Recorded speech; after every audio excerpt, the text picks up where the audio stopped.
Good morning, African Confessions. There is a message that I want to share with you guys, and this message, it was forwarded to me by one of our admins.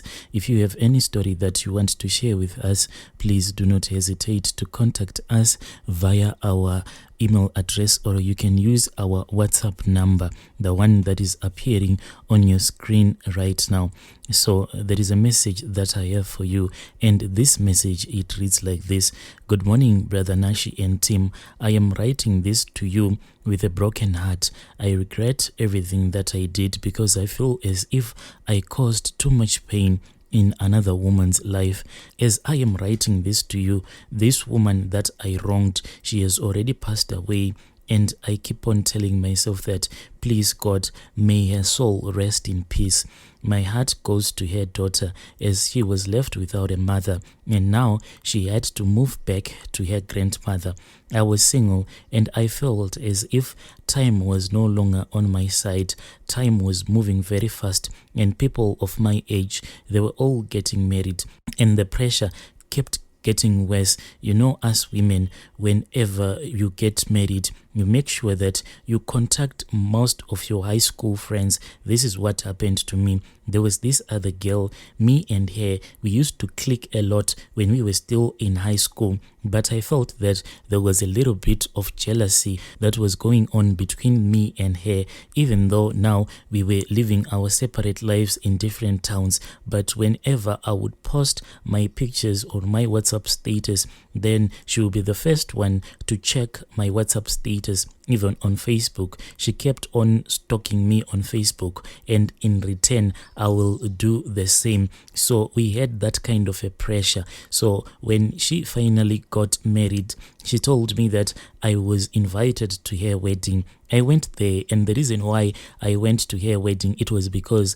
I wanted to see all the mistakes that she would have done on her wedding, and I didn't want to repeat the same mistakes. I wanted to be the one to have the bigger wedding. I was excited that if I would go to her wedding, then I would take some notes, and by the time that I'll have my own wedding, then I'll fix all the errors and the mistakes and have a very bigger wedding than the one that she would have had. When I went there, the pressure was just too much, even though I had seen her fiance on the photos. But when I saw that man in person, indeed I was impressed, because he was quite a handsome man. Do you know that kind of pressure that you get from people around you and those that you choose to compete with in this life? That is the kind of pressure that I had around me. I remember one day a church preacher looked at me and he said, I see your husband and your children. That moment there was tension in church, and I said that I was not married.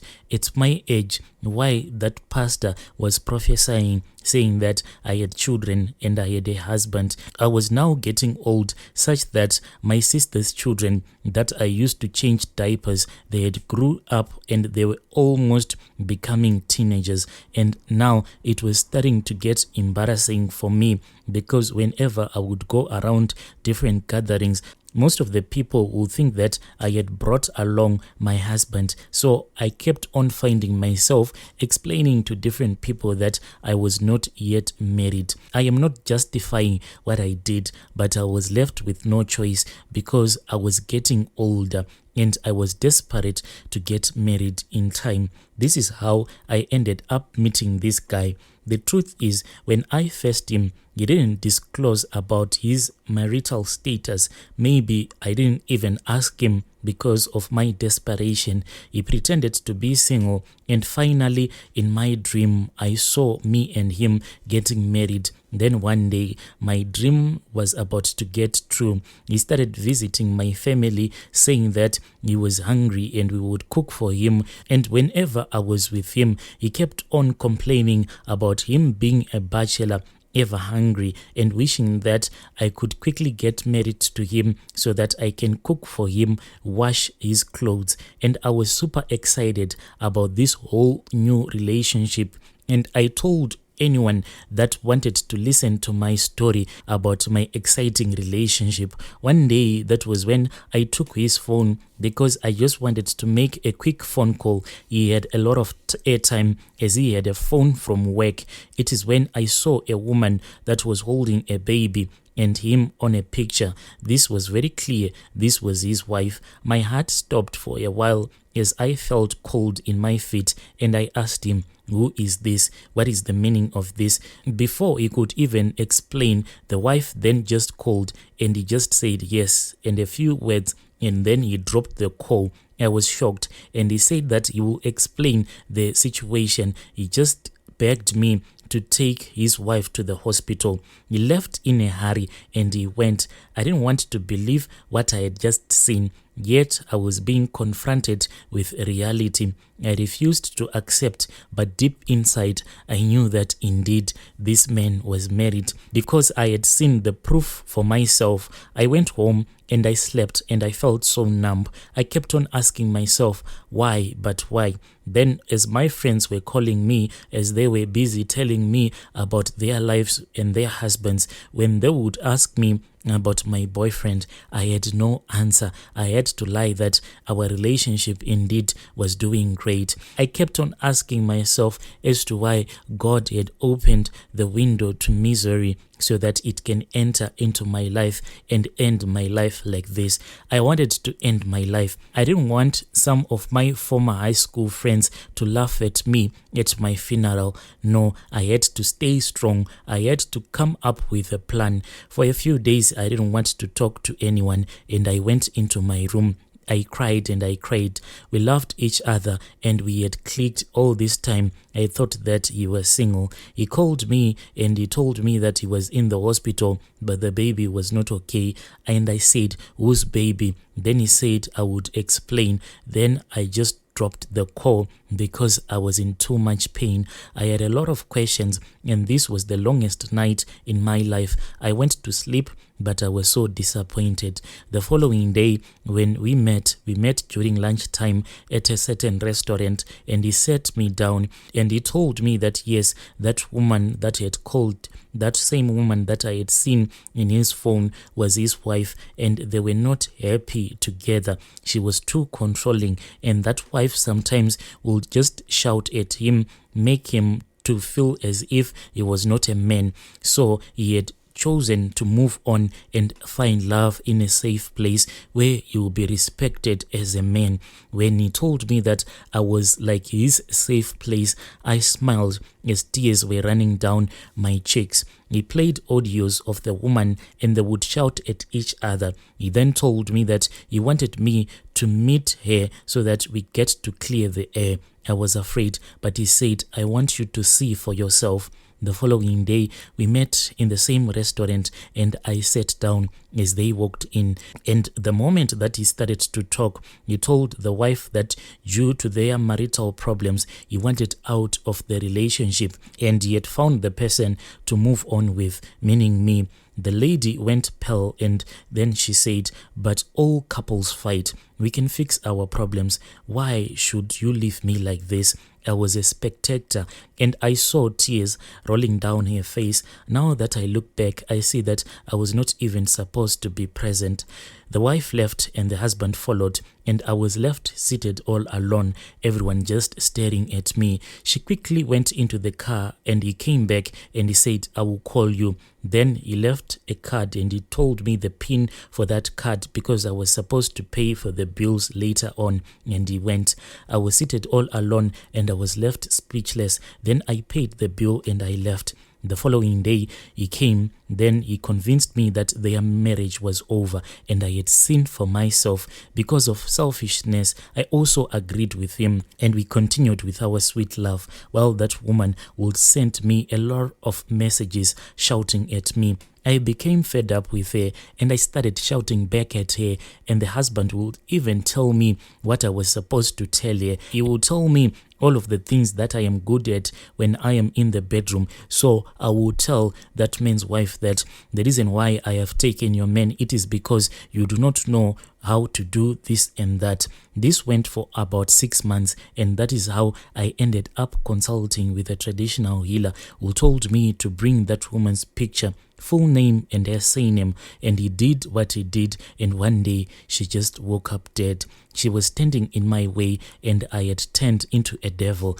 I was going to fight for this man because I didn't want my friends, those friends that I had told about this wonderful man, I didn't want them to laugh at me. Amongst the circle of my friends, this is what we do. When you are with this friend, then you gossip about the other friend.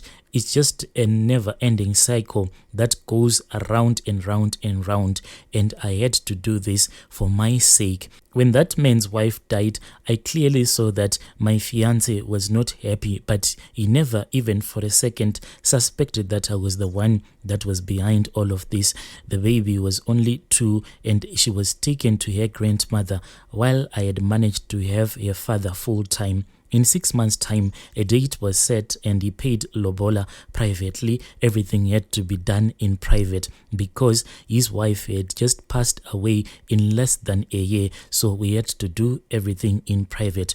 We moved in together, and finally I managed to get all that I had longed for. It has been a year now and I don't sleep. That woman, sometimes she just comes into my dreams and I can see her in my dreams at night. It has been a year now, Brother Nashi, since this thing has happened, but I don't sleep anymore. That woman comes back in my dreams. At first, she would come into my dreams, but now I am so confused as to if I am dreaming or if I am hallucinating or if these are true visions that I see at night, because there was this other night that I clearly saw her. I had gone into the kitchen just to fetch a glass of water. Then I saw her. She was just standing there cleaning and washing the dishes. She never looked back at me. She kept on doing whatever she was doing as if she was home alone. If I go to the bathroom, I can just have this strange feeling that in this bathroom that I am in, there is someone that is there with me, but I can't quite figure out who that person will be. But when I go to bed, sometimes I can just see her.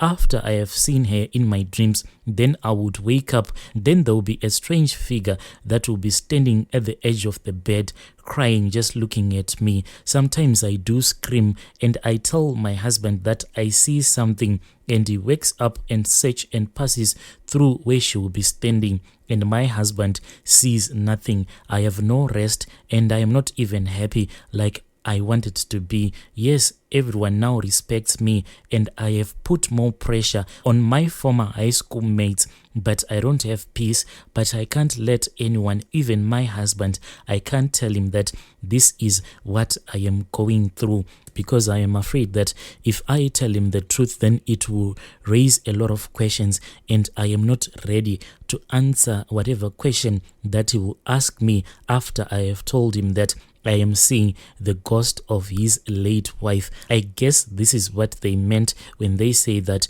you have to get rich or die trying. But in my case, it is not about the money, but it is about me getting married or die trying. Please help me, people. What should I do? Should I confess to my husband, or should I just remain quiet and keep on doing what I have been doing? Because so far, even though all the things that I am seeing are quite scary, but I am not prepared to let go of my pride and my marriage.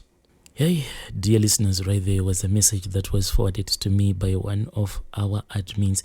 Please let us talk about this issue in the comment section.